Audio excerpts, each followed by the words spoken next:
Tunisian President Kais Saied was inaugurated for a second term following a tumultuous first term in which he suspended parliament, jailed his critics, and rewrote the country's constitution.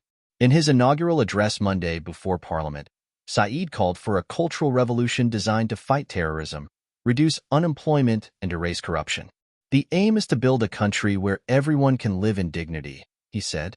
Saied won a little more than 90% of the votes, but that triumph was spoiled by a reported low voter turnout of 28.8%.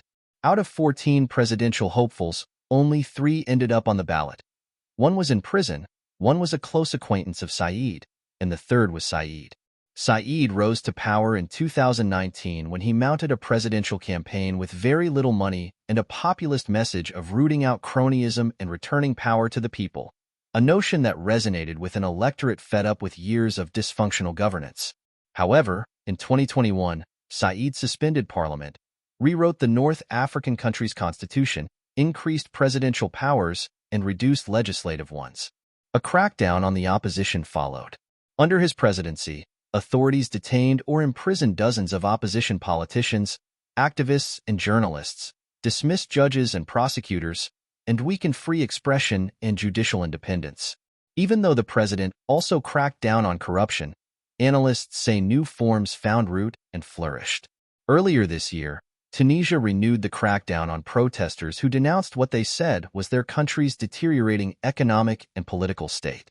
Meanwhile, Bassam Khawaja, Deputy Middle East and North Africa Director at Human Rights Watch, said Tunisian officials have systematically placed obstacle after obstacle in the way of a fair election and opposition candidates being able to campaign for president freely.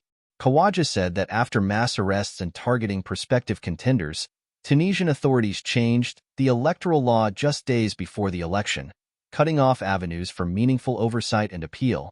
On Tuesday, the lawyer for imprisoned opposition presidential candidate Ayachi Zamel told Agence France Presse that Zamel has received more time, increasing his sentence to more than 30 years.